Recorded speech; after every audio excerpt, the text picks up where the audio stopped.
1장 찬양 드리심으로 금요일 예배 하나님 앞에 드리겠습니다.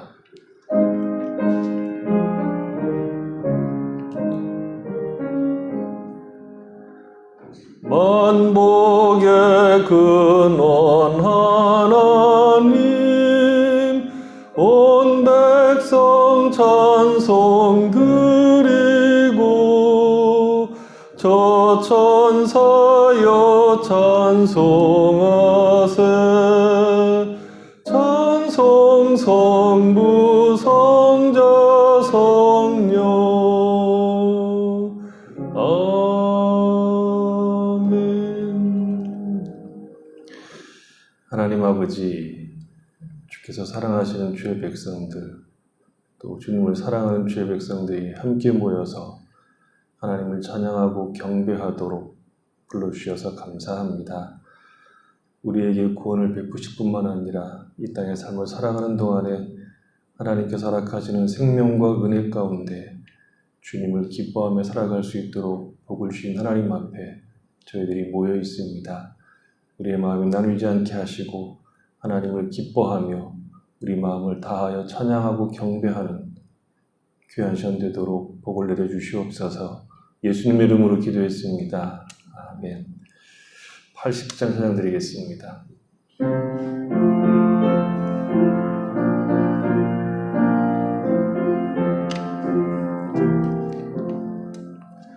천지에 있는 이름 중 귀하고 높은 이름, 주 나시기 전 지으신 구주의 이름 예수. 주 앞에 내가 엎드려 그 이름 찬송함은 내 귀에 들린 말씀 중 귀하신 이름 예수. 주 십자가에 달릴 때 명패에 쓰인 대로 저 유대인의 왕이요 곧 우리 왕이시라. 주 앞에 내가 엎드려 그 이름 찬송함은 내 귀에 들린 말씀 중 귀하신 이름 예수. 지금도 살아 계셔서 언제나 하시는 일, 나 같은 죄인 부르사 참 소망 주시도다. 주 앞에 내가 엎드려 그 이름 찬송함은 내 귀에 들린 말씀 중 귀하신 이름 예수. 주 예수께서 영원히 어제나 오늘이나 그 이름으로 우리에게 참 복을 내리신다. 주 앞에 내가 엎드려 그 이름 찬송함은 내 귀에 들린 말씀 중 귀하신 이름 예수. 아멘. 하이델베르 유름다 교독하겠습니다. 제3문. 당신은 자신이 비참하다는 사실을 어떻게 알 수 있습니까? 하나님의 율법을 통해서 알 수 있습니다. 제3문. 하나님의 율법을 살펴볼 때 우리가 마땅히 해야 할 일이 무엇입니까?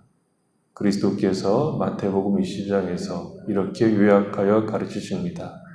내 마음을 다하고 목숨을 다하고 뜻을 다하여 주 너희 하나님을 사랑하라 하셨으니 이것이 크고 첫째 되는 계명이요 둘째도 그와 같으니 내 이웃을 내 자신같이 사랑하라 하셨으니 이 두 계명이 온 율법과 선지자의 강령이니라.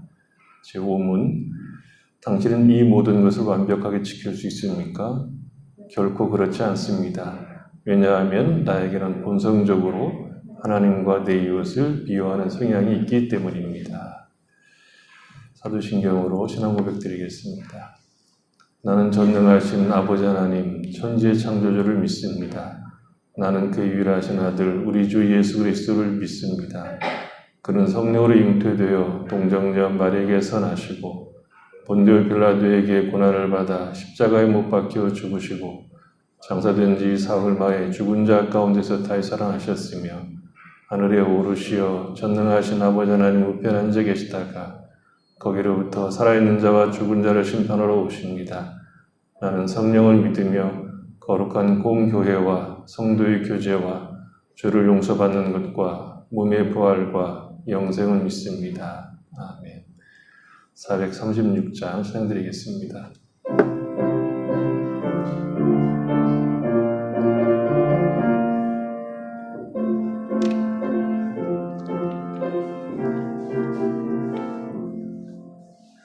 나 이제 주님의 새 생명 얻은 몸 옛것은 지나고 새 사람이로다. 그 생명 내 맘에 강같이 흐르고 그 사랑 내게서 해같이 빛난다. 영생을 누리며 주 안에 살리라. 오늘도 내일도 주 함께 살리라. 주 안에 감추인 새 생명 얻으니 이전에 줬던 것 이제는 값없다. 하늘의 은혜와 평화를 맛보니 찬송과 기도로 주 함께 살리라. 영생을 누리며 주 안에 살리라. 오늘도 내일도 주 함께 살리라. 산천도 조목도 새 것이 되었고 죄인도 원수도 친구로 변한다. 새 생명 얻은 자 영생을 누리니 주님을 모신 맘 새 하늘이로다. 영생을 누리며 주 안에 살리라. 오늘도 내일도 주 함께 살리라.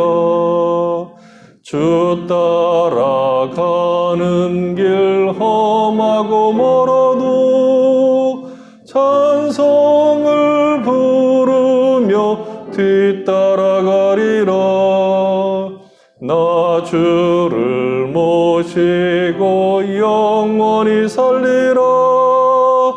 날마다 섬기며 주 함께 살리라. 영생을 누리며 주 안에 살리라. 오늘도 내일도 주 함께 살리라. 박민근 집사님 기도하시겠습니다. 사랑이 풍성하신 하나님 우리 아버지, 햇빛과 비 그리고 좋은 일기로 풍성한 열매를 맺은 오곡백과를 주심으로 이 땅에서 건강하고 풍성하고 기름진 삶을 살아갈 수 있도록 은혜 베풀어 주심에 무한 감사를 드립니다. 지난 한 주간 알게 모르게 지은 모든 죄를 용서해 주시고 사랑으로 품어주신 주님, 한 해 동안 수고한 농부가 많은 열매를 맺은 것처럼 저희들의 믿음 또한 한 해 동안 많은 열매를 맺도록 도와주셔서 감사드립니다. 코비드19로 인하여 삶이 피폐해지고 여러 가지 어려운 일이 많이 있었음에도 불구하고 올해도 어김없이 추수의 계절을 맞아 하나님 앞에 감사의 예배를 드리게 해주셔서 감사를 드립니다. 우리가 하나님의 자녀로서 다른 사람에게 복음을 전하며 열매 맺는 삶을 살아야 하지만 코로나로 인하여 힘들다 핑계하며 하나님을 멀리하며 말씀을 제대로 지키지 못하고 살았음을 회개하오니 이 시간 주님의 보혈로 씻어주시고 용서해 주시옵소서. 하나님 우리 아버지, 코비드19로 인해 전 세계가 매우 어려운 상황에 직면해 있습니다. 인간의 죄악으로 인해 환경이 파괴되고 알지 못하는 바이러스와 사건, 사고가 끊이지 않고 있습니다. 이 모든 것이 주님의 계획 속에 있음을 믿습니다. 우주 만물을 창조하신 온 세계의 주인이시며 불가능이 없으신 완전하신 능력의 하나님, 독생자 예수 그리스도를 이 땅에 보내시어 하나님과 우리 사이의 막힌 담을 허무시고 하나님 전에 마음 놓고 나아갈 수 있도록 해 주심으로써 우리를 구원에 이르게 하시고 영생을 허락하신 은혜에 감사를 드립니다. 교만했던 저희들의 잘못을 아뢰고 회개합니다. 저희들을 용서해 주시고 하루속히 안전하고 완전한 백신을 주셔서 영적인 갈급함에 목말라 있는 모든 교회가 회복되게 하시고 하나님께 나아가 마음껏 예배드릴 수 있게 도와주시옵소서. 하나님의 형상대로 지음받아 특별한 은혜 속에 있는 저희들, 이제 옛사람을 벗어버리고 새사람이 된 자답게 말과 행동을 함에 있어서 우리의 삶 속에 하나님을 온전히 담아내도록 도와주시고 무슨 일을 하든지 하나님의 영광을 위해 하게 하시고 우리가 존재하는 이유와 목적이 하나님을 영화롭게 하기 위함임을 깨닫고 알아 나의 모든 행동이 복음에 합당한지 생각하며 성령 충만함으로 주님을 섬기며 이웃을 섬기는 것이 나의 어떤 처지와 환경의 공고함 속에서도 참 기쁨과 평안이 샘물처럼 솟아나는 하루하루의 삶이 될 수 있도록 인도하여 주시옵소서. 하나님 우리 아버지, 코비드19로 흩어졌던 우리 교회 성도들이 다시 건강한 모습으로 만나 주님 몸된 교회에서 사랑이신 하나님을 닮아 서로를 더욱 사랑하며 주 안에서 형제 자매가 된 것이 얼마나 큰 축복인지 깊이 깨닫고 알아 복된 믿음의 교회 공동체로 다시 힘차게 신령과 진정으로 예배드리게 될 수 있기를 원하오니 주님 은총을 베풀어 주시옵소서. 저희들은 한없이 연약한 존재들입니다. 저 높은 곳을 향하여 달려갈 때 어떠한 어려움을 만나도 좌절하지 않게 하시고 성령의 능력을 힘입어 믿음을 지켜나가게 하시고 예수 그리스도의 십자가를 날마다 묵상하고 영광된 삶을 바라보며 거룩한 삶을 통해 완전한 구원에 이르는 자들이 되게 하여 주시옵소서. 하나님 우리 아버지, 비록 영상으로 드리는 예배지만 99의 양떼보다 길 잃은 한 마리 양을 찾아 나서신 주님의 마음을 헤아리며 기쁨으로 예배드리게 하시고 교회에 속한 모든 기관들이 교회에 유익되게 하시며 교회를 섬길 때 성도들의 마음에 기쁨과 감사가 넘쳐나게 도와주시옵소서. 말씀을 준비하며 애쓰시는 담임 목사님의 영육간의 강건함을 허락하여 주시길 원합니다. 전하실 말씀 위에 성령님 함께하여 주시고 진리의 말씀만이 선포되게 도와주시고 저희들 삶이 더욱 주님을 닮아가며 복음의 열매가 풍성하게 맺혀지게 하시고 심령이 새롭게 변화되는 귀한 예배의 시간으로 축복하여 주시옵소서. 이 모든 말씀 예수님의 이름으로 감사드리며 기도드립니다. 아멘.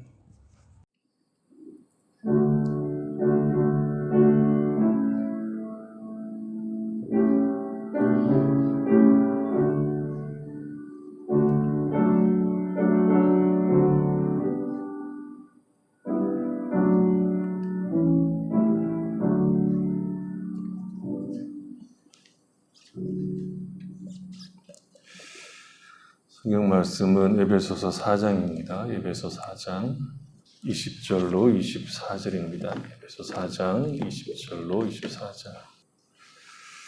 같이 읽어보겠습니다. 오직 너희는 그리스도를 그같이 배우지 아니하였느니라. 진리가 예수 안에 있는 것 같이 너희가 참으로 그에게서 듣고 또한 그 안에서 가르침을 받았을진데 너희는 유혹의 욕심을 따라 썩어져가는 구습을 따르는 옛사람을 벗어버리고 오직 너희의 심령이 새롭게 되어 하나님을 따라 의와 진리의 거룩함으로 지으심을 받은 새 사람을 입으라. 이 시간에 우리 신주원 집사님 선한 능력으로 찬송했겠습니다.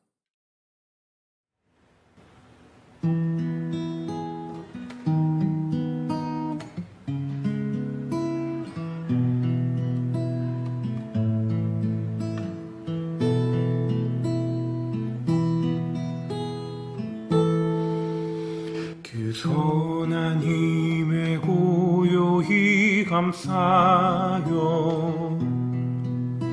그 놀라운 평화를 누리며 나 그대들과 함께 걸어가네. 나 그대들과 하늘을 여네. 지나간 허물 어둠의 날들이 무겁게 내 영혼 짓눌러도 오 주여 우릴 외면치 마시고 약속의 구원을 이루소서. 그 선한 힘이 우릴 감싸시니 믿음으로 일어날 일 기대하네. 주 언제나 우리와 함께 계셔. 하루 또 하루가 늘 새로워. 주께서 밝히신 작은 촛불이 어둠을 헤치고 타오르네. 그 빛에 우리 모두 하나 되어 온 누리에 비치게 하소서.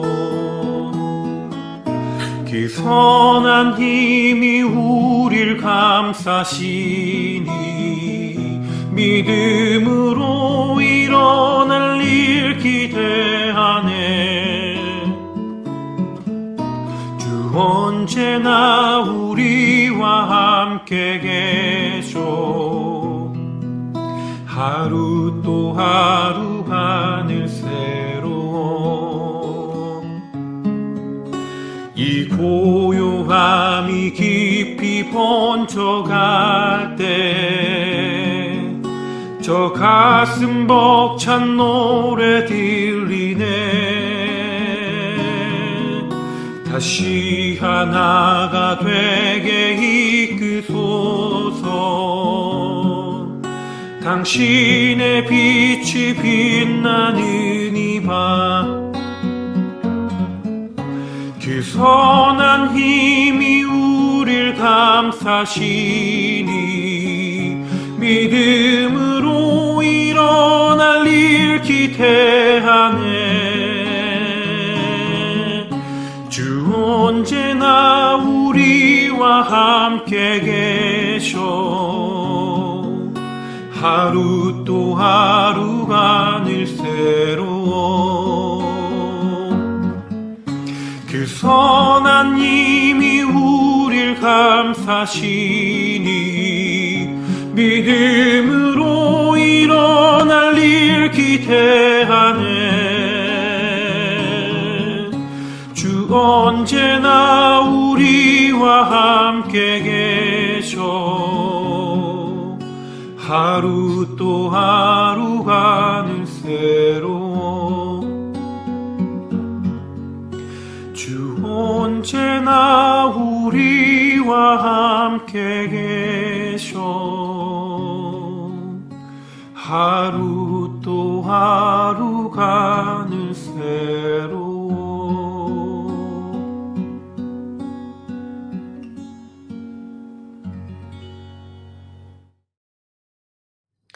감사합니다. 같이 기도하겠습니다.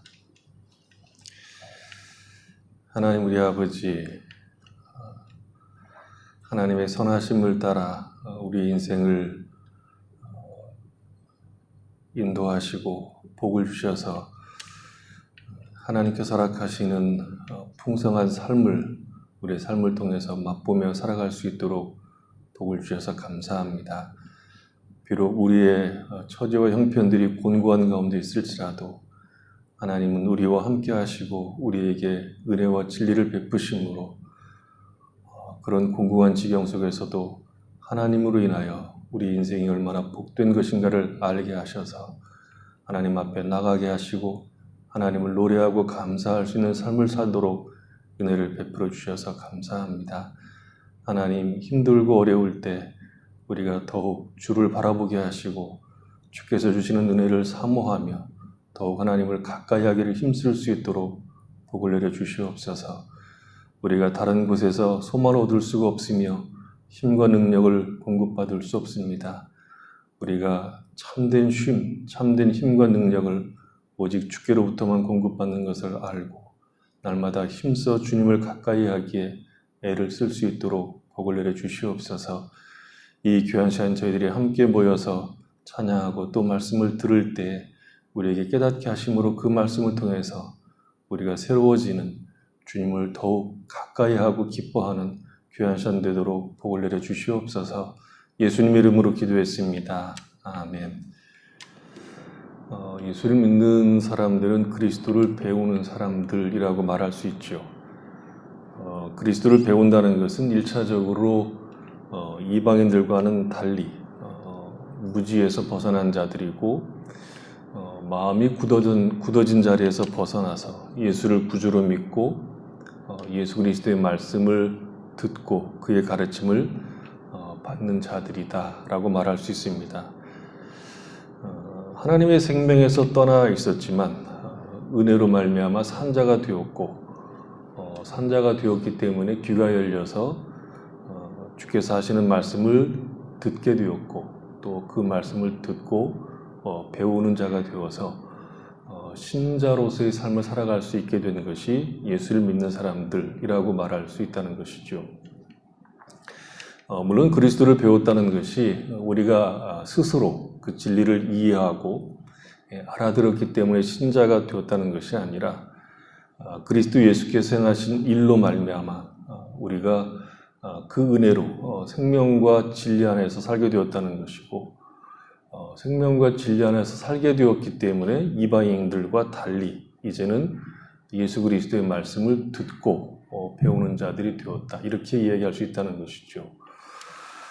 사도 바울이 이렇게 이제 그리스도를 배웠다는 말로 표현하는 것은 우리가 그리스도 예수를 믿음으로 끝나는 것이 아니라 그리스도 예수의 충만한 분량까지 우리가 자라가야 되는데 그 자라가는 일에 우리가 힘써야 된다 하는 말을 그리스도를 이같이 배우지 아니했다 하는 말 속에 담아서 하고 있는 이야기입니다. 그 힘써야 하는 일로 사도 바울이 먼저 얘기하는 것이 무엇인가 하면 벗어버리는 일, 옛사람을 벗어버리라 이렇게 이야기를 하고 있죠. 벗어버리라고 하는 말은 그 행동을 촉구하는 명령이죠. 그건 내가 해야 하는 것이라고 분명하게 지시하고 있는 말입니다. 다시 말하면 이것은 기도해야 될 성질의 것이 아니라 내가 행동으로 직접 행해야 될 일이라는 것입니다. 목사가 기도하지 말라고 하는 것만큼 이상한 것도 없겠지만 이 문제만큼은 기도해야 할 일이 아니라 옛사람을 벗어버리도록 내가 해야 될 일이라는 거죠. 대부분 그 신자들이 알고 있는 신앙이라고 하는 것은 우리의 모든 문제를 가지고 기도해야 된다 그렇게 알고 있죠. 기도할 수 있는데 왜 걱정하십니까? 이것이 우리가 이제 알고 있는 이제 신앙의 내용들이죠. 하지만 옛사람을 벗어버리는 문제가 기도로 해결될 수 있는 문제였다고 하면 사도 바울은 당연히 옛사람을 벗기 위해서 기도하라고 했을 겁니다. 하지만 바울은 기도하라고 말하는 것이 아니라 벗어버려라 라고 명령하고 있는 것이죠. 사도 바울은 그렇게 하는 것이 좋겠다라고 권면하는 것이 아니라 반드시 그렇게 해야 한다. 반드시 그 일을 네가 해야 된다라고 얘기하고 있는 겁니다. 물론 우리가 기도해야 되죠. 기도를 빼고 신앙을 논할 수가 없죠. 우리가 항상 기도하고 우리의 삶 자체가 기도를 통해서 힘을 얻는 것이 분명합니다. 먹고 마시는 문제, 삶의 여러 가지 문제들은 우리가 기도하고 주께 맡기는 것이죠. 물론 영적인 성장을 위해서도 기도해야 됩니다. 하지만 이 문제에 있어서는 기도가 아니라 실제로 우리가 행동으로 나서서 해야 되는 문제라고 말하고 있습니다. 기도하지 말고 옛사람을 벗어 버리라는 거죠. 이렇게 반문하시는 분도 있을 수 있습니다. 그렇게 해보려고 했는데 저는 힘과 능력이 없어서 안 되기 때문에 기도합니다. 그 질문의 답은 이렇습니다. 우리가 그리스도 예수 안에서 거듭난 신자라면 하나님의 생명을 가지고 있는 사람들이라고 하면 행할 능력을 이미 소유하고 있다라는 것이죠. 성경에서 신자들에게 어떤 명령을 하고 있다는 것은 그 명령을 듣는 신자들이 그것을 행할 수 있는 능력을 이미 부여받았다 하는 것을 의미합니다.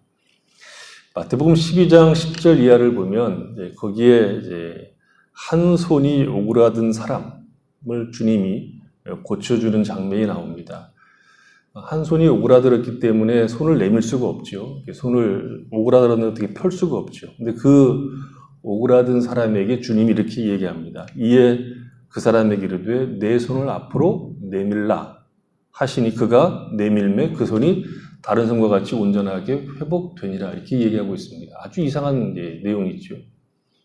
손 오그라든 사람은 스스로 손을 내밀 수가 없습니다. 그런데 주님께서 내 손을 내밀어라 라고 하니까 손을 내밀었습니다. 성경에서 어떤 일을 하라고 명령할 때, 하나님께서 신자들에게 어떤 일을 하라고 명령할 때는 당연히 그 일을 할 수 있는 힘을 하나님이 주신다는 겁니다. 그래서 우리가 이 일을 기도하는 것으로 도망갈 수가 없다는 것입니다. 나는 기도했다. 나는 울면서 밤새 기도했고 심지어 나는 내 옛사람을 벗어버리기 위해서 금식도 했다 하는 것으로 내 할 일을 다 했다라고 말할 수 없다는 것입니다.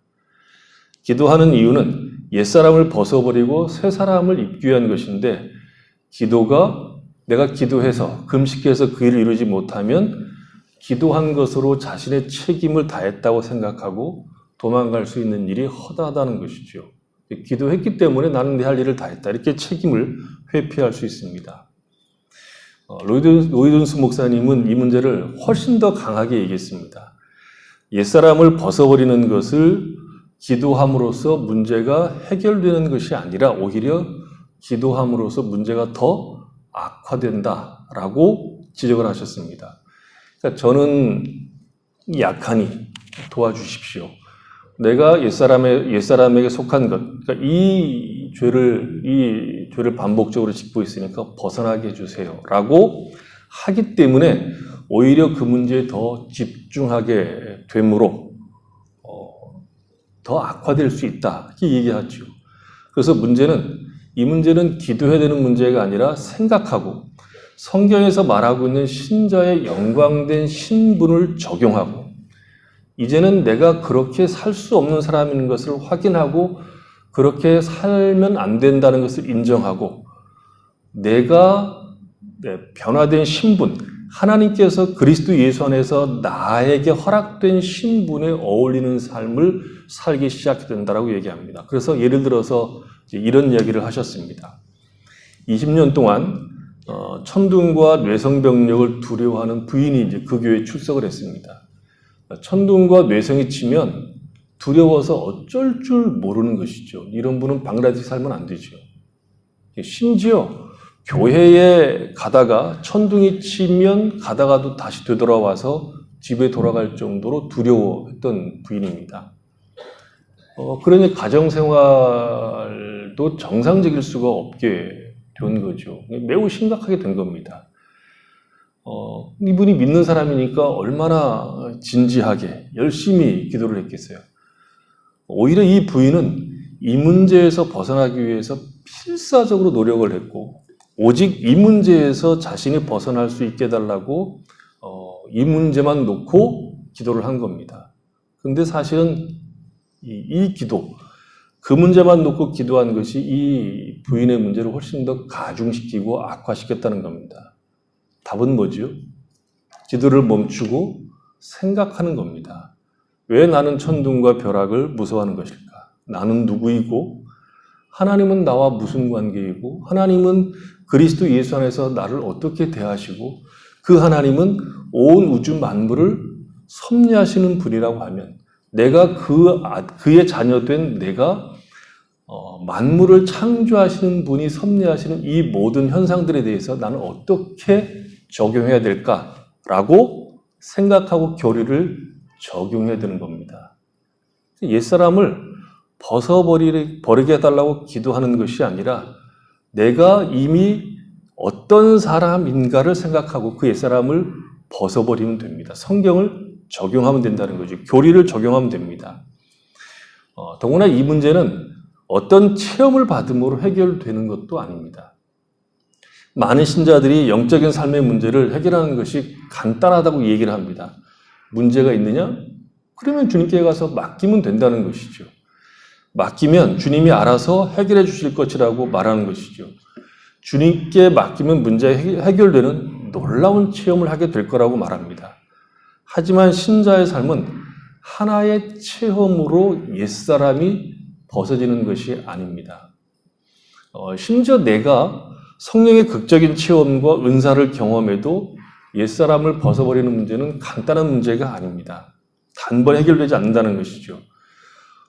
집회나 혹은 기도원 같은 곳, 내가 좋아하는 집회나 내가 혹은 좋아하는 기도원 같은 곳에 가면 문제가 해결되는 것처럼 보이지만 집회를 벗어나고 기도원에서 나오고 내가 좋아하는 어떤 기독교적인 어떤 집회를 떠나게 되면 여전히 나에게 동일한 문제가 기다리고 있습니다.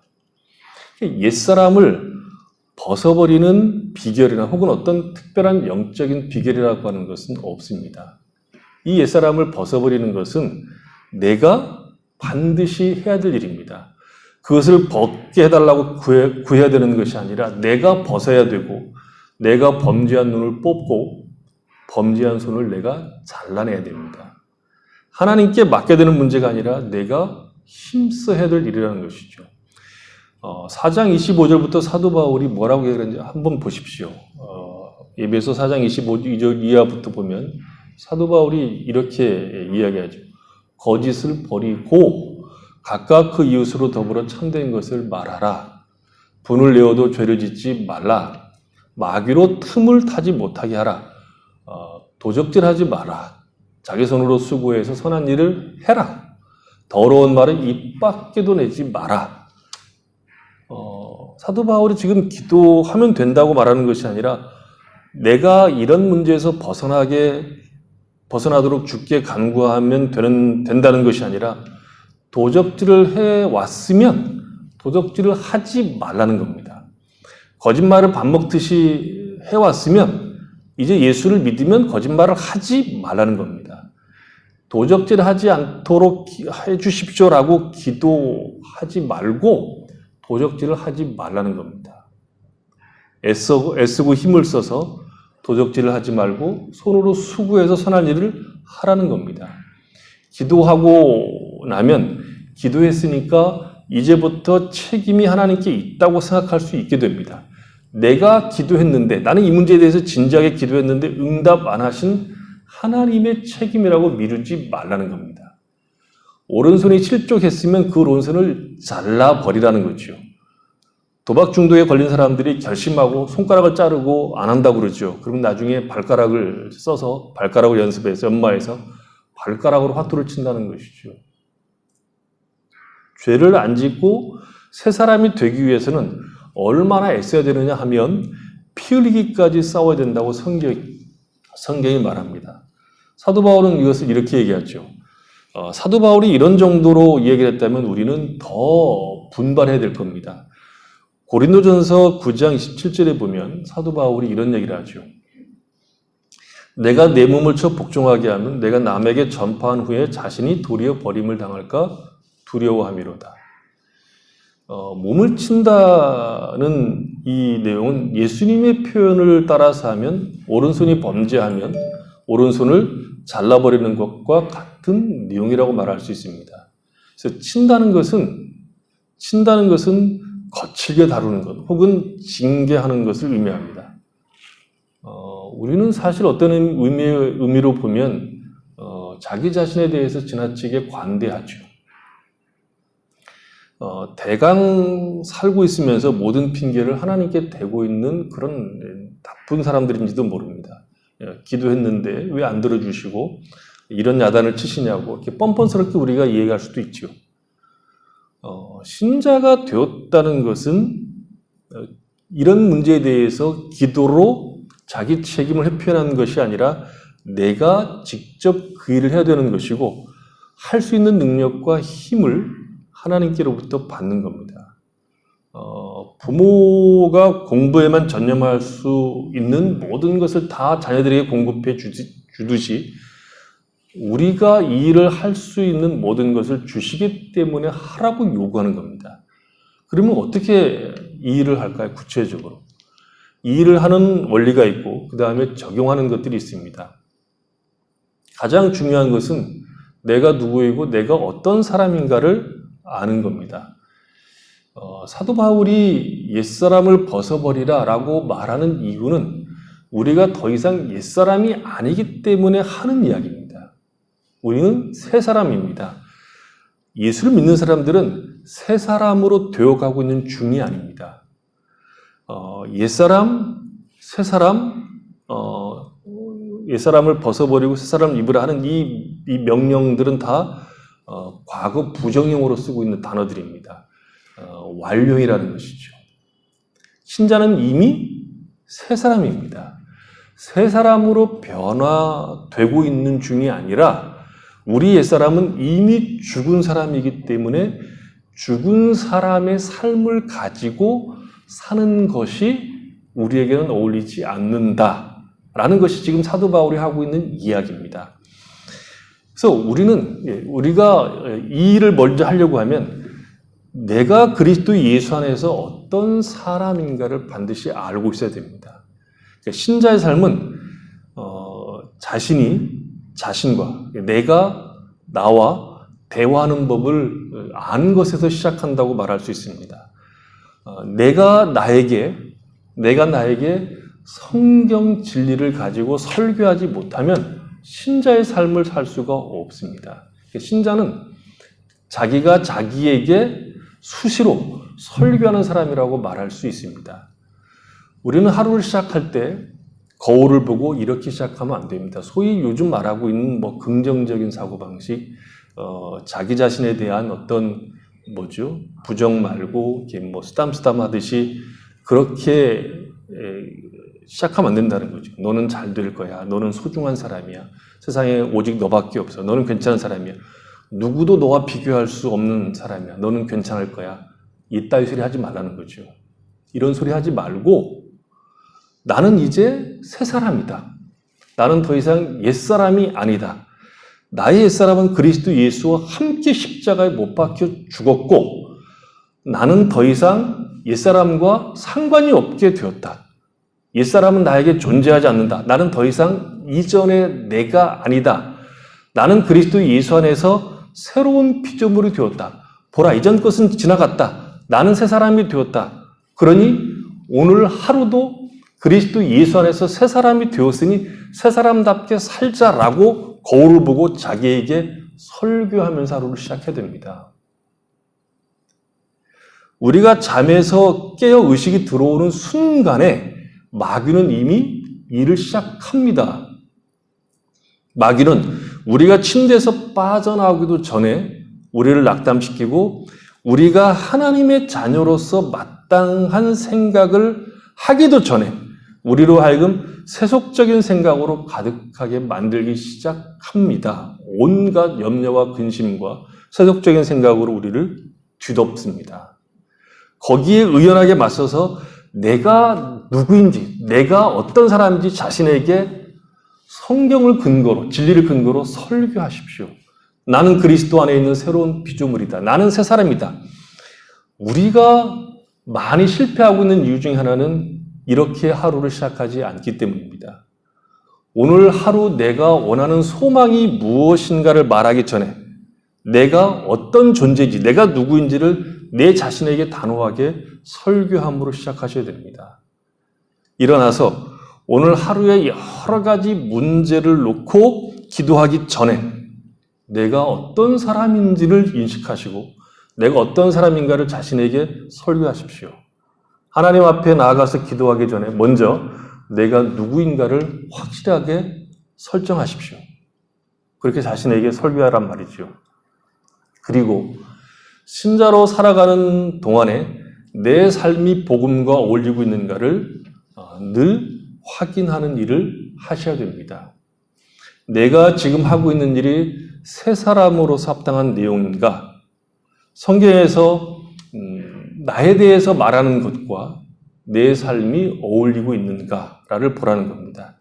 내가 믿는다고 고백하는 것과 내 삶이 일치하고 있는가를 보는 겁니다. 사도 바울은 빌립보 성도들에게 오직 너희는 그리스도의 복음에 합당하게 생활하라 라고 권면을 하죠. 그래서 우리가 입는 옷, 우리가 하는 말, 우리가 추구하는 가치와 목적, 우리가 하는 모든 행동들이 복음에 합당한가를 살펴볼 수 있어야 됩니다. 우리의 삶이 예수를 믿지 않는 사람과 구별되어 가고 있는가를 보라는 거죠. 우리 신앙의 맹점 중에 하나가 뭐냐 그러면 이런 관점으로 우리의 신앙을 평가하고 바라보는 것이 아니라 종교적 관점으로 신앙을 평가한다는 거죠. 그러니까 신앙이 좋다, 나쁘다의 대부분의 기준이 종교성으로 하고 있습니다. 물론 그것은 눈에 보이는 것이기 때문에 평가하기가 좋습니다. 예배를 잘 드린다, 성경을 열심히 읽는다, 헌금을 잘한다. 이런 것들은 굉장히 중요합니다. 기본적이기 때문에 중요하죠. 무시할 수 없는 것들입니다. 마치 학생이 한 번도 결석하지 않고 개근하는 것과 같습니다. 학생이 결석하지 않고 학교를 늘 잘 가는 것이 굉장히 중요한 성실도지요. 그러나 그것으로 학생의 모든 것이 다 되는 것은 아닙니다. 학생은 공부에서 훌륭해져야 됩니다. 예배, 기도, 헌금, 성경 이런 것들은 기본적으로 중요한, 신앙의 기본적으로 중요한 어떤 척도이긴 하지만 기독교 신앙을 다 담아내는 내용들은 아닙니다. 신앙은 옛사람을 벗어버리고 새 사람을 입는 겁니다. 의와 진리와 거룩을 따라 사는 겁니다. 내가 믿는다고 고백하는 예수 그리스도를 담아내고 그를 닮아내는 것이 신앙입니다. 내가 자랑하는 것, 내가 기뻐하는 것이 아니라 하나님이 원하시고 기뻐하시는 것을 즐거워하고 자랑하는 것이 신앙입니다. 내가 자랑하고 내가 기뻐하고 그것 때문에 살맛이 나는 것이 그리스도 예수에게 속한 것 때문이 아니라면 벗어야 됩니다. 그렇게 보라는 거죠. 신자들이 의외로 옛사람을 그저 입고 있는 경우들이 많습니다. 육신적이고 세상적인 삶에 속한 것을 그저 내가 세상에 살고 있기 때문에 거기에 젖어 있어서 내가 새 사람에 속한 것인지도 모르고 사는 경우들이 허다합니다. 그래서 예수를 믿는 것이 단지 종교적 행위를 하는 것으로 다 되는 것이라고 생각한다는 거죠. 신자들은 내가 지금까지 살아온 방식이 복음에 합당한지 새 사람으로서 그것이 어울리는지를 확인해야 됩니다. 내가 지금 입고 있는 옷이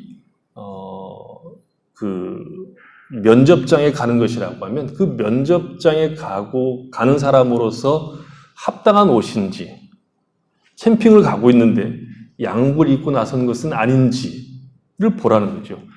내가 지금 입은 옷이 내가 가고자 하는 장소와 어울리는지를 생각하는 것만큼이라 내 삶의 방식이나 행동들이 더 이상 세상에 속한 것이 아니라 새 사람의 영역에 속한 것인가를 봐야 합니다. 예수 그리스도의 의의 옷을 입은 사람으로 어울리고 있는가를 봐야 된다는 거죠. 신자는 세상에 속해 있지만 그리스도 예수에게 속해 있기 때문에 끊임없이 그리스도 예수의 의의 옷을 입고 세상 속에 살아가는 동안에 내가 예수의 옷을 입은 사람으로서 세상과 구별된 모습이 자꾸 나타나고 있는가를 봐야 됩니다. 신앙생활이란 우리가 하나님의 사람으로 그렇게 바뀌어가는 것을 말하는 겁니다. 옛사람을 벗어버리고 새 사람으로 사는 것이죠. 그러니까 새 사람이란 우리가 사회적으로나 어떤 문제에서 성공하는 것이 아니라 신앙적으로 딴 사람이 되어서 신자다워지는 것이 성공입니다. 그것이 거룩이고 사랑이고 절제이고 자비이고 온유이고 겸손입니다. 이 세상에 속한 사람처럼 보이는 것만큼 신자로서의 비극은 없습니다. 신자는 세상에 속해 있지만 세상에 속해 있는 자가 아니라 예수에게 속해 있는 자이기 때문에 예수의 모습을 담아내고 있어야 된다라고 얘기합니다. 그것이 신앙입니다. 로마서 13장 14절에서는 이렇게 얘기하죠. 육신의 일을 도모하지 말아라. 육신의 일을 도모하지 말아라 이렇게 얘기하죠. 육신의 일을 도모하지 말라고 하는 것은 옛사람을 먹여 살리는 일을 하지 말라. 그런 뜻으로도 볼 수 있습니다. 그러니까 우리를 넘어지게 하는 신자답게 살지 못하게 하는 일은 하지 말라는 거죠. 우리의 삶의 영역에는 우리로 하여금 신자답게 살지 못하게 하는 수많은 영역들이 있고 자리들이 존재하고 있고 방법들이 있습니다. 신자답지 못하게 만드는 장소는 우리가 뭐 대충 이야기 안 해도 다 알고 있을 겁니다. 근데 구체적으로 그런 얘기를 하지 않아도 이런 장소는 신자하고 어울리지 않는다 하는 것들은 우리가 대충 다 압니다. 장소만 문제가 되는 것이 아니라 사람을 만나는 것도 포함이 됩니다. 우리에게 악한 영향을 주는 사람들이 있습니다. 신자라고 하는 사람들 가운데서도 그런 사람들은 언제나 있죠. 신자라고 하기는 하는데 만나면 이상하게 세속적 가치가 들어오게 하는 사람들이 있습니다. 그런 사람들은 가능하면 피하는 것이 좋습니다. 교회는 다니긴 하는데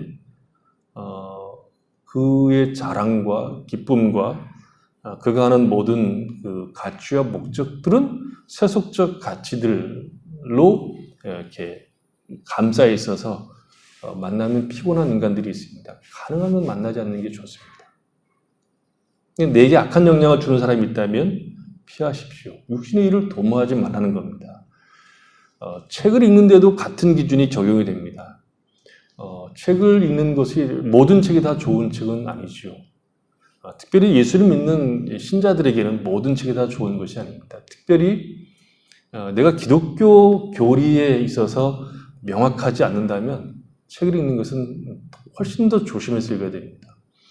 오늘날은 책뿐만 아니라 모든 영상 매체들도 여기에 포함이 되죠. TV를 비롯한 영화, 유튜브, 요즘은 영상 시대니까 이런 것들이 다 포함이 됩니다. 오늘날 문화예술 사업은 굉장히 광범위해졌죠. 다양해졌고 쉽게 우리가 접할 수 있는 것들입니다. 그 중에 우리에게 영향을 끼치는 것들이 많습니다. 세상이 문화라고 하는 옷을 입고 우리를 즐겁게 해주는 것으로 영혼을 훔쳐가는 것들이 상당히 많이 있습니다. 우리로 하여금 여전히 육신적인 일을 도모하게 만드는 일, 그 일에 우리의 발목을 잡는 것들이 있다고 하면 다 피해야 됩니다. 그것을 뱀을 피하듯이 피해야 된다는 거죠. 우리의 즐거움을 따라가는 것을 멈추고 생각해야 됩니다. 우리는 어쩌면 욥처럼 얘기할 수 있어야 됩니다. 욥이 이런 얘기를 하죠. 욥기 31장에 보면 내가 내 눈과 언약을 세운다니 어찌 처녀에게 주목하랴. 7절에 보면 만일 내 걸음이 길에서 떠났거나 내 마음이 내 눈을 따랐거나 내 손에 더러운 것이 묻었다면 이렇게 이제 이야기를 하죠. 우리의 마음이 우리의 눈이 가는 대로 따라가게 해서는 안 됩니다. 우리가 어떤 것을 보면 우리의 마음이 쉽게 따라가죠. 견물생심이라고 그렇죠. 그래서 욥은 내가 내 눈과 언약을 세웠다 이렇게 얘기합니다.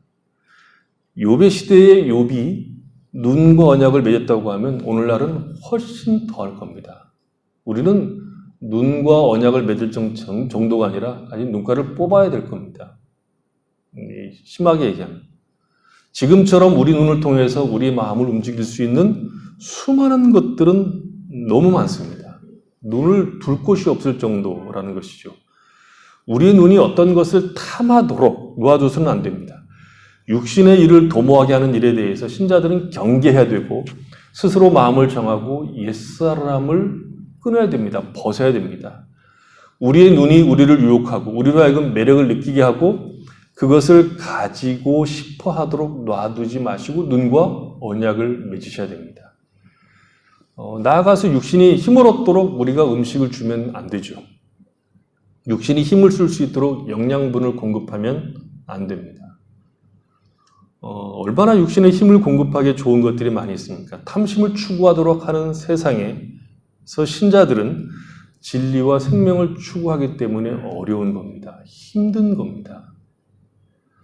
예수를 믿는 사람들이 왜 어려운가 하면 세상이 가지고 있는 가치와 목적들과는 전혀 상관없는 삶을 살기 때문에 어려운 겁니다. 우리는 우리의 원수들이 힘을 가지고 공격하지 못하도록 하나님을 거역하고 하나님을 기쁘시게 할 수 없는 일을 의도적으로 외면하고 거기에 우리의 발걸음을 옮기면 안 됩니다. 오히려 우리는 우리의 몸을 쳐서 복종해야 됩니다. 몸을 친다는 것은 때려잡는다는 의미도 있습니다. 내가 나와 싸워서 나를 때려잡는 것이죠. 아직도 힘을 쓰고 있는 옛사람과 내가 권투하는 것인데 때려잡을 정도로 해야 한다는 겁니다. 그만큼 일이 쉽지 않다는 것이죠. 그래서 우리는 생각을 많이 하셔야 됩니다. 묵상해야 된다고 얘기하죠. 묵상을 많이 하셔야 됩니다. 신앙은 열심히 기도하는 것만큼이라 열심히 생각하셔야 됩니다. 생각하는 것은 기도하는 것만큼이라 중요합니다. 기도에 익숙하지 말고 기도는 익숙해지는 일이 절대 아닙니다.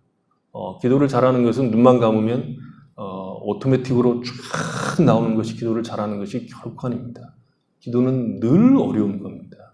기도는 해도 익숙하지 않습니다. 목사의 가장 큰 어려움은 뭐냐 그러면 설교하는 것이 아니라 기도하는 겁니다. 기도는 설교보다도 어렵습니다. 왜냐하면 기도는 항상 생각을 수반해야 되는 것이고 그 일은 하나님 앞에서 하는 일이기 때문에 어렵습니다. 설교는 사람에게 하는 것이고 기도는 하나님에게 하는 것이기 때문에 늘 어려운 겁니다. 그러니까 하나님께서 우리에 대해서 하신 일과 약속하신 일 그리고 우리가 어떤 존재이고 어떤 소망을 허락받았는가를 생각하고 그리고 그 행하신 일과 우리에게 허락된 소망 사이에서 하나님께서 우리에게 어떤 삶을 요구하시는지 그리고 그것을 왜 요구하시는지를 생각하고 또 생각해야 됩니다. 그게 묵상입니다. 하나님이 우리를 부르셔서 새 사람으로 살게 하신 뜻이 무엇인가를 생각하십시오.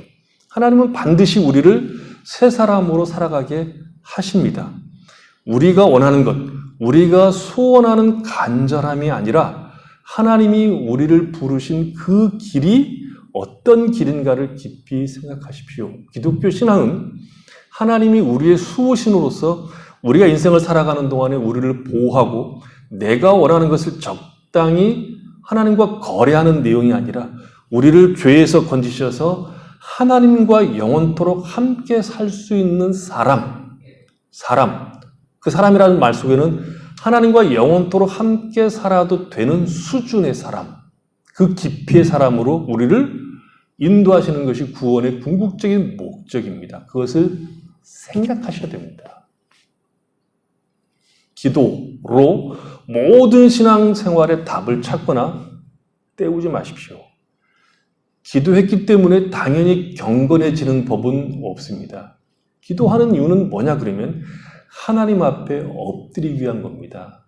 그의 명령에 절대적으로 순종하기 위해서 기도하는 겁니다. 경건은 그래서 우리 옛사람을 벗어버리고 새 사람을 입어야 나오는 것들입니다. 그리고 이 새 사람을 입을 수 있기 때문에 바울은 벗으라고 얘기하는 것이죠. 발가벗기려고 하는 것이 아니라 새 사람으로 입히려고 하는 것입니다. 그리고 신자는 반드시 옛사람을 벗고 새 사람을 입는 사람이 됩니다. 하나님이 그 일을 하시려고 우리를 건지신 것이고 그 일을 하라고 지금 명령하는 겁니다. 심지어 성령께서 우리를 위해서 간구하심으로 이 일을 도우십니다. 그래서 옛사람을 벗어버리고 새 사람을 입는 일을 신자는 힘써야 합니다. 이 일은 한 번으로 끝나는 것이 아니라 반복하고 반복하는 일입니다. 운동선수들이 어려운 이유는 똑같은 동작을 반복해서 연습을 해도 잘 안 된다는 것 때문입니다. 어떤 경지까지는 가는데 그 경지를 넘어서는 것이 운동선수들에게는 하나의 숙제가 되어 있죠. 우리가 보통 천재라고 하는 선수들을 보면 자신은 천재라고 생각하지 않고 연습에 연습을 더한 결과 그 보통 선수들이 올라가는 그 경지를 뛰어넘게 되었기 때문에 보통 사람들은 우리가 볼 때 천재라고 얘기하죠. 여러분 잘 아실지 모르겠지만 농구의 황제가 마이클 조던이라고 얘기하죠. 지금도 마이클 조던만큼 농구를 잘하는 사람 보기가 힘들죠. 그 농구 역사는 마이클 조던 전과 마이클 조던 이후 이렇게 나눠집니다. 마이클 조던 이후에 그를 닮기원 했던 사람들이 수도 없이 나왔는데 그를 가장 많이 닮은 사람이 누구냐 얘기할 때 코비 브라이언트라고 하는 선수입니다. 이 사람은 얼마 전에 불의의 사고로 죽었죠. 헬기 사고로. 이 둘은 아주 닮았습니다. 무엇까지 닮았는가 하면 누구보다도 악바리처럼 연습을 열심히 하는 것이 닮았습니다. 이 두 사람은 누구보다도 일찍 코트에 나왔고 누구보다도 늦게 코트까지 남아서 연습하는 것까지 닮았습니다. 지독하게 연습을 하는 거죠. 그리고 지고 나면 열불이 나서 더 연습하는 것까지 닮은 꼴인데 불세출의 스타가 된 겁니다. 근데 이들의 슈팅 정확도가 얼마나 되는 줄 아십니까? 그러면 불세출의 스타가 되었으니까 황제 정도 됐으니까 10개 넣으면 한 9개는 들어가야 될 거 아닙니까? 아닙니다. 10개 던지면 5개 들어갑니다. 50%인데 그게 황제의 수준입니다. 그것을 위해서 그렇게 연습한 거죠. 그게 세계적 스타로 그들을 추앙하는 그런 내용입니다.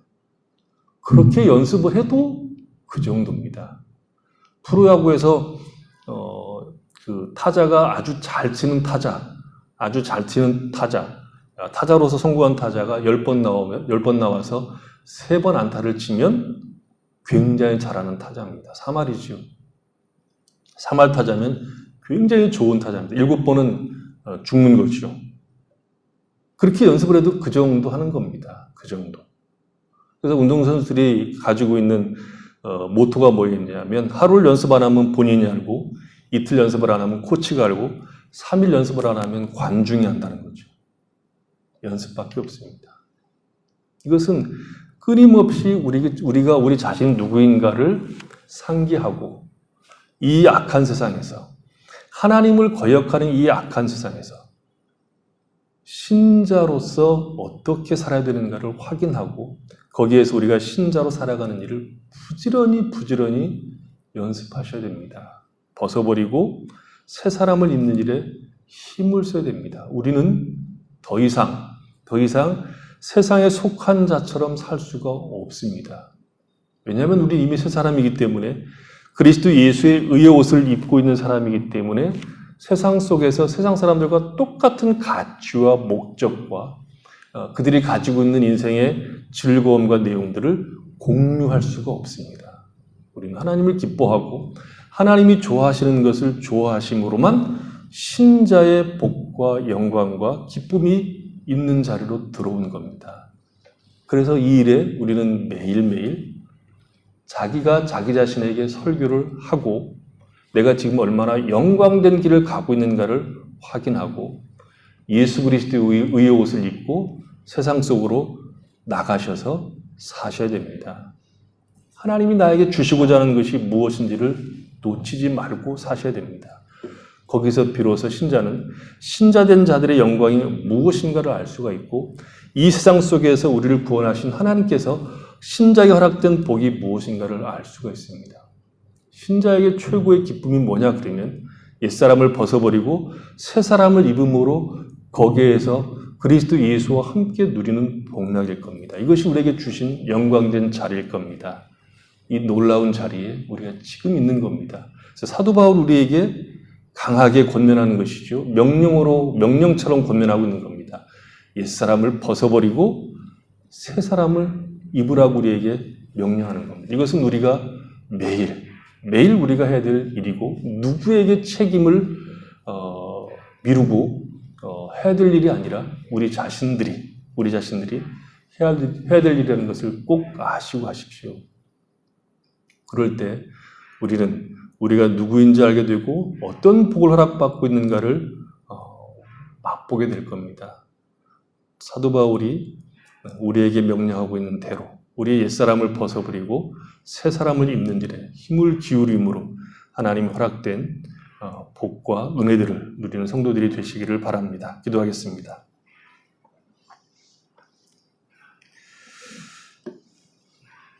하나님 우리 아버지, 우리는 옛사람이 아닙니다. 새 사람입니다. 우리는 그리스도 예수와 함께 죄와 세상에 대해서는 죽은 자들이요 하나님께 대하여는 산 자들입니다.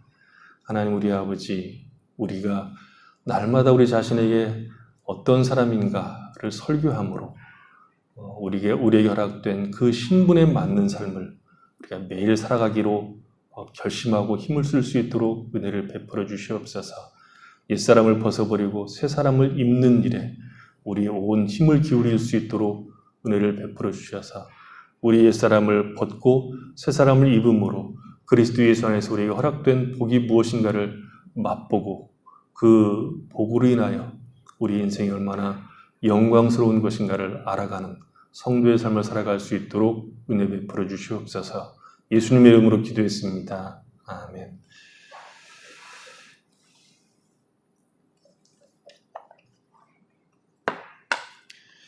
하늘소리 찬양대 주 안에 있는 나에게 찬양 있겠습니다.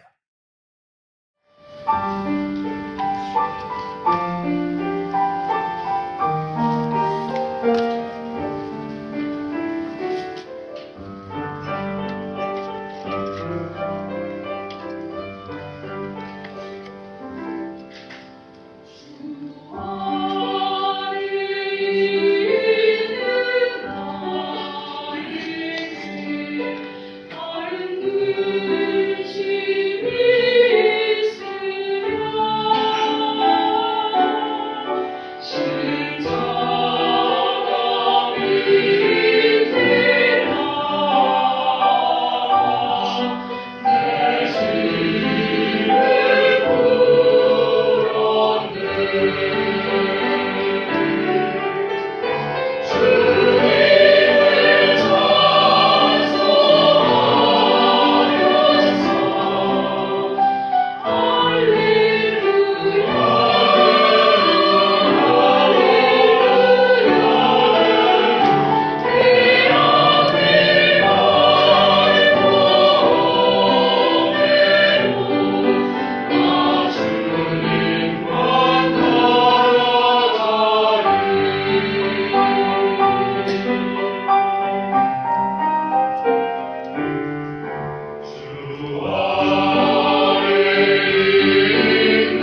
기도하겠습니다.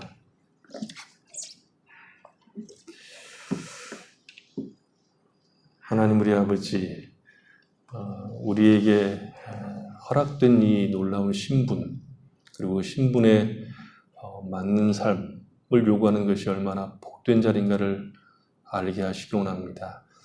옛사람을 벗고 새사람을 입는 일만큼 신자에게 큰 영광과 복이 없음을 알고 우리가 매일 힘써 옛사람을 벗어버리고 새사람을 입음으로 우리 안에 하나님의 형상이 나타날 수 있도록 그 형상을 닮아가는 큰 복을 누리며 살 수 있도록 은혜를 베풀어 주시옵소서.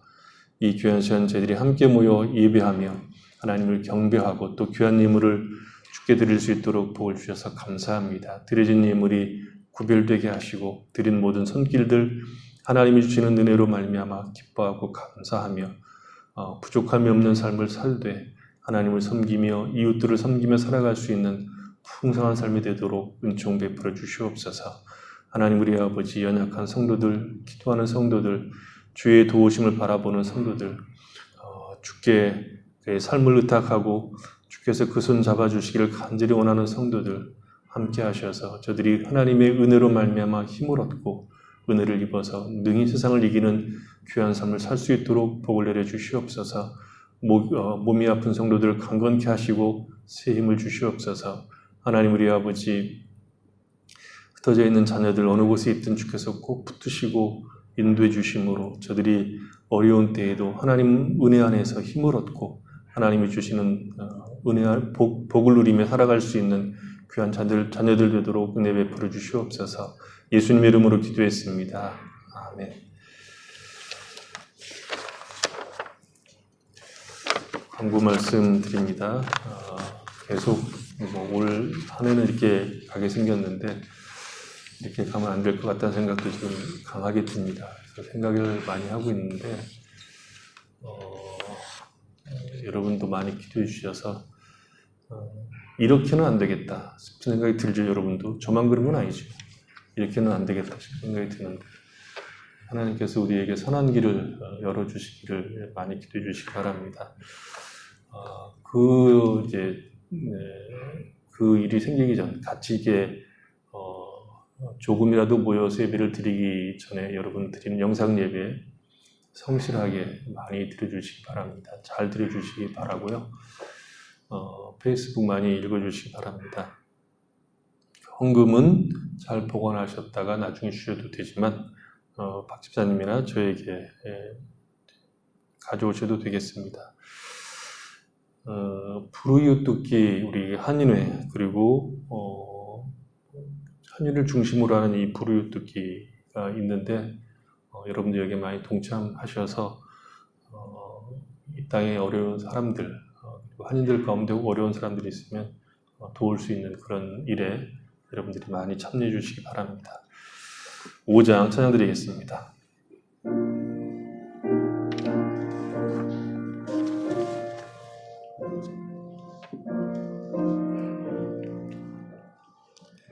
이 천지간 만물들아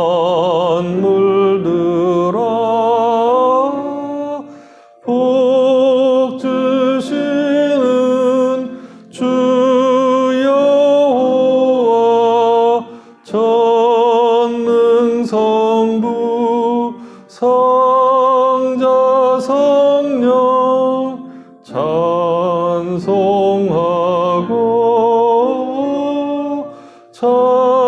찬송하세. 아멘.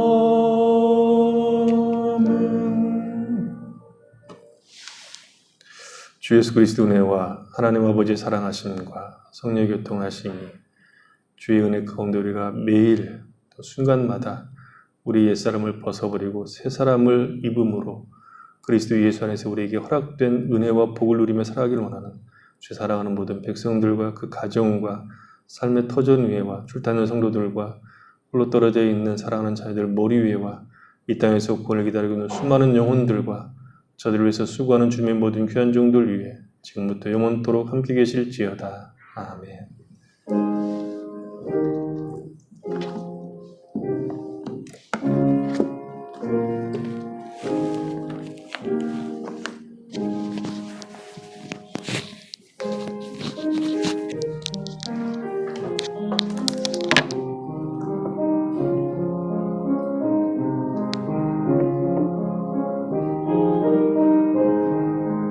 주시옵소서.